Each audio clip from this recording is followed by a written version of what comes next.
Hi, I'm Kenny Klaus, and this is State 48 Homeowner. Hey everybody, and welcome back to the State 48 Homeowner Podcast. I'm here with Kraig Klaus and Steve Farrington once again. How you guys doing? Awesome, Scott. How are you, brother? Groovy. So we're at the end of the year. Yes, yeah, we're looking back, and the last couple years, year and a half, we've had some pretty interesting headlines out there. Extremely. Oh yeah. And some predictions. Now, Steve, you made a prediction. I did make a prediction.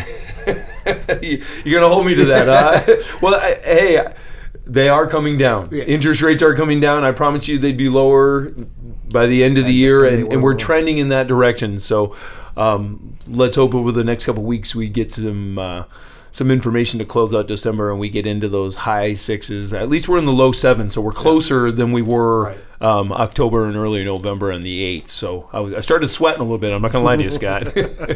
Now, there's a lot of people that create headlines. We saw one this week where somebody just said, hey, what was it, like 45% of homes purchased are... Yeah, the headline was 44% of all single-family homes purchased in 2023 were by private equity firms. And there was no data to support it, no accurate thing. The writer was actually a pseudonym. Right, and it was a professional mixed martial arts fighter with 500,000 followers, but it got picked up and it was an emotional thing.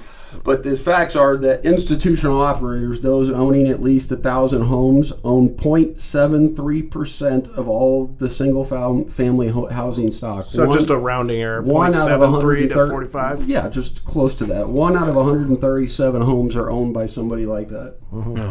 Yeah. So, and it's, by the way, providing a roof over their head for somebody from a rental perspective. Yeah. Right. Because they're not just sitting and holding them and not doing anything with them. Yeah. And honestly, that's also a big part of what helped the market along at the beginning of last year, of 2022 especially. All the institutionals buying like crazy is what a lot of that helped, and a lot of that too. Mm-hmm. And then created housing for people that didn't want to live in apartments, couldn't afford it, and things like that. So it's not all negative. No, but we do have another 6 headlines. Yes, that we're going to look at. These are headlines not from last week, but from a ways back that said this is what's going to happen in 2023. Yeah, basically this time last year, these are the headlines and predictions that people were making. And then a lot of people clicked on, they believed it. We heard a lot of this speak throughout the year, especially when we were talking to potential clients. So like, well, I'm waiting for this, and this is what's going to happen. What do you think about this? So, what headline after headline said that home prices were going to crash? Yeah, let's do that first one. They were what, overvalued? Yeah. Was that the first one? The first one is home prices are going to crash because they're overvalued. That was last winter. Right. So, Kraig, this time last year, those housing prices have just crashed, right? Oh, completely. Yeah. I think he said facetiously. Yeah, I think when you look at that, just locally, our average the average closed sales price in December of last year was $525. Today it's $561. Yeah. So I guess in terms of it's not $625, or maybe that means it crashed because it didn't continue to rise like it did in 2021. But no, overall, we haven't seen anything like that. Our sales volume is down significantly, meaning the number of homes for sale or selling is down in large part due to demand and in large part due to lack of inventory still. We're still sitting at under 16,000 active homes. A month ago we were 16 and a half, getting close to 17. This is the time of the year you're going to see less listings coming to market. But no, there's absolutely no anything to say with that. Our median sales price is up 4.6% from last year. So, no. Now, I think anybody can go and find a scope that goes, okay, well, from the height of the market, sure, things were going crazy.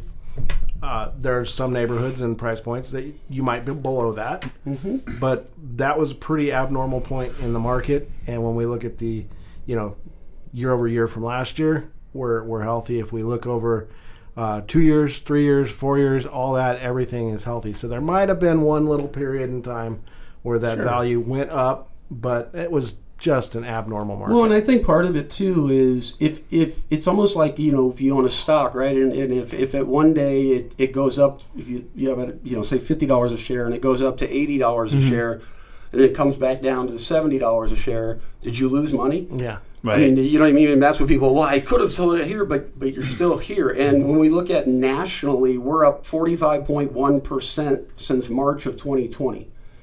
So, I mean, even if we gave some of that back this year, we're still okay. You should have been 4% to 2021, 4% to 2022, and that instead. We're actually seeing positive appreciation this year. And that's including 1.3% since the average 30-year fix crossed over 6% in June. So you're saying 45% increase Nationally. in 2 years? 3 years. 3 years. 3 years. 3 years. Where else have we seen that kind of return on investment where you didn't have some insider trading going on? Man, it's incredible. And, and to give, maybe this a little bit of credo, there are markets across the country Absolutely. that are having a little bit slower appreciation or even a little bit negative appreciation this year. Austin's a perfect example of seeing negative equity appreciation for various reasons. But very few areas of the country. Very few small pocketed areas. Very much, and those were very much specifically driven for different reasons too. I mean, Austin is not just the real estate market itself that's causing values to deteriorate. It's some of the other conditions in the city and things going on around there that have hurt. Well, there was the map I posted from CoreLogic's home equity report last week. So go to CoreLogic.com, pull up the 2023 home equity report from November, and it'll give you exactly what areas, if you're looking at other states, that's the map to look at because it'll tell you exactly what other states are doing. The Klaus Team is different. With the Klaus Team, you have someone on your side. Where you live and make memories is important. We have more unique strategies than anyone else to help you accomplish what matters most to you. We can help you with traditional real estate as well as other options such as our lease purchase programs. We can help you buy first then sell, and we can bring you instant offers.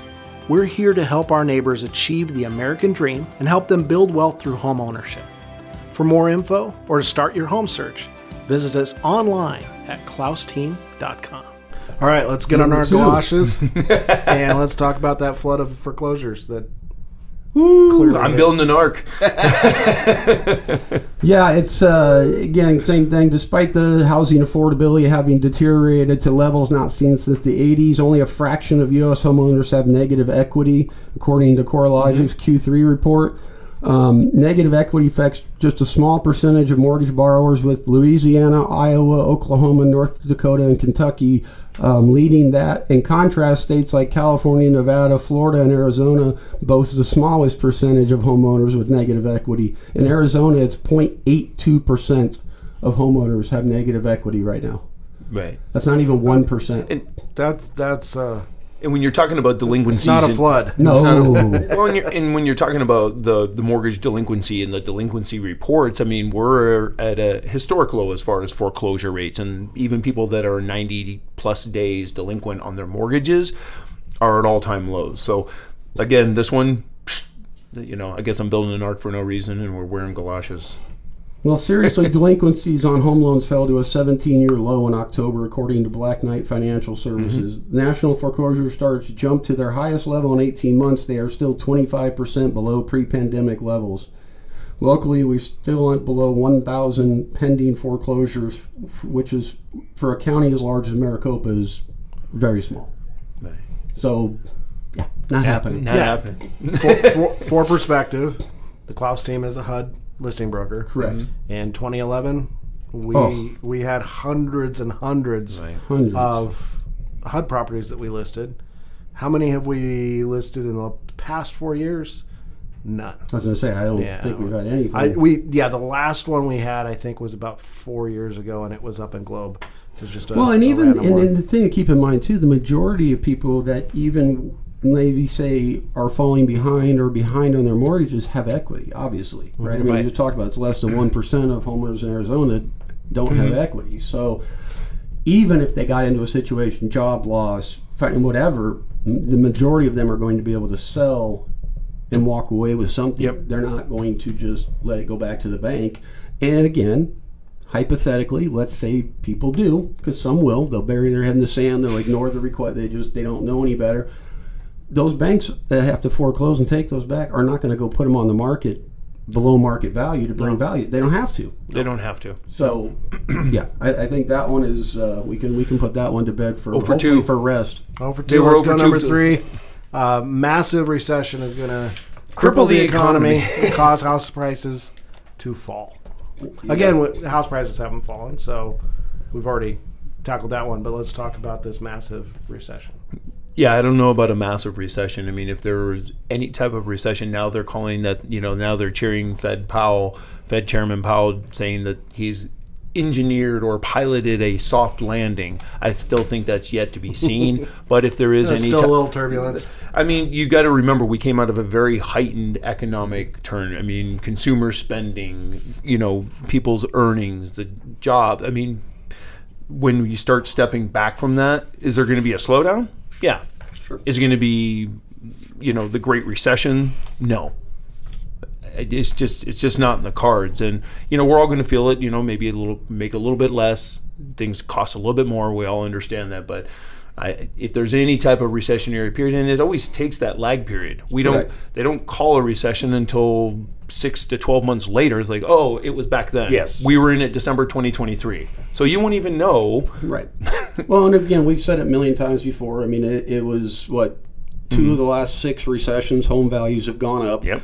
And again, even if we go into recession, the current housing cycle is less likely to trigger a foreclosure wave similar to the aftermath of the 2008, unless home prices materially shift downwards. Homeowners who do lose their job or see their financial situation head south would be more likely to sell than outright foreclose, which is what I just said before. So, you're seeing higher rates when we talked about this before of delinquency and car loans and credit cards. Most people are still keeping current with their mortgage because most of their mortgage rates are less than those other factors. Or 10% of what the credit card interest rate is. Yeah, it's incredible. Hey everyone, this is Kenny Klaus with Klaus Team Real Estate Solutions. We know there's a lot of confusion in today's market, whether it's billboards, TV, radio, mail. Everyone's trying to get your attention. They offer one lane, where at the Klaus Team, we have over 20 different programs we can help you navigate through to find out what's best for you. And remember, we work for you, they work for themselves. We're here to represent you and make sure you have the best experience possible. Visit us at klausteam.com/call-us-first. All right, mortgage rates are going to head to the 10s, and that's going to kill demand and cause prices to crash. It was heading that way. We got a little close. Like I said, I was sweating a little bit in October when we peaked really mid-8s. Yeah. I mean, there was that scare period, but there are those ebbs and flows just with everything else. But as the lag period coming in November this year, where now you start getting the housing expense and the rental expenses start coming out of the inflationary numbers, and inflation is continued to stay lower. The jobs reports, things have started to slow down on the jobs, so that brings rates lower. I mean, unemployment rate's still very, very low, and we're in a seasonal period where jobs are added. People work more hours. They make more money during this time. There's a lot of overtime. You had the strikers coming back from 47,000 people came back to work last week. And how many of those jobs added last week were government jobs? Another one too that. Well, and that's the interesting piece. So, yeah, I mean we were close. I would say 8.5%. So we were pretty close to 10%. So I don't know if I'd give that one any credo, but. To see things start to come down, and then this trend should continue as we head into 2024, as we see inflation stay low. Obviously, unfortunately, I think the unemployment rate will bump up a little bit, maybe get into low 4%. Let's talk about that, because that was another big headline. Unemployment is going to skyrocket, and that is going to cause prices to crash. That's what all these are. Oh, we want prices to crash. We want prices to crash. Yeah. So this one, the reason is, unemployment is going to skyrocket. 3.7%. Yeah. I mean, just to Kraig's point exactly. That was just last week when the BLS jobs report came out. you had 199,000 jobs that were added. 47,000 of those were United Auto Workers and the Screen Actors Guild all came back to work. So that added to that number. You had a lot of government jobs.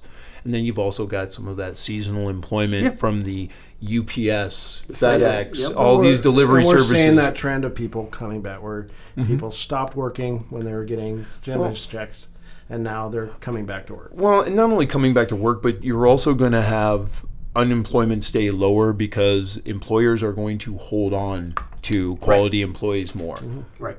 You know, maybe you work a little bit less hours. Maybe the rate of pay doesn't increase as rapidly. I mean, those are all the reports that are coming out. But employers are holding on to workers a little bit tighter than they had in the past. So as long as consumers keep spending, as long as we keep having the economies, rolling along as it has been, and a lot of it's due to the wealth factor, that stock market's done well. We have tremendous equity in our homes. Everybody's, maybe going to have to tighten up a little bit after the holidays. But I don't think unemployment, maybe you get into the low 4% range. I'm not going to make a prediction on it, but that's kind of where we're at. If we're at 3.7 now, but that's not massive unemployment. Right. Even if you went to 5%, that's not massive unemployment.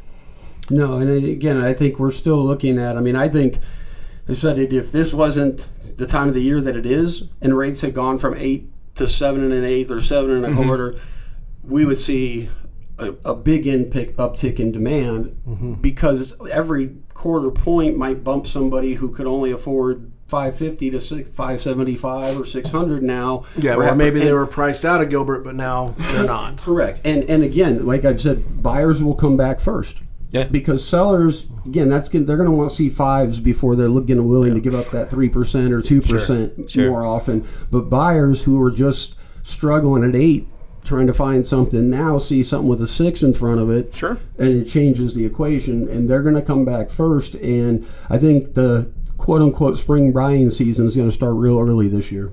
Yeah, well, and you're already in the 6s with your FHA, VA loans. Right. You can buy into the high 6s, on a conventional Fannie Freddie loan.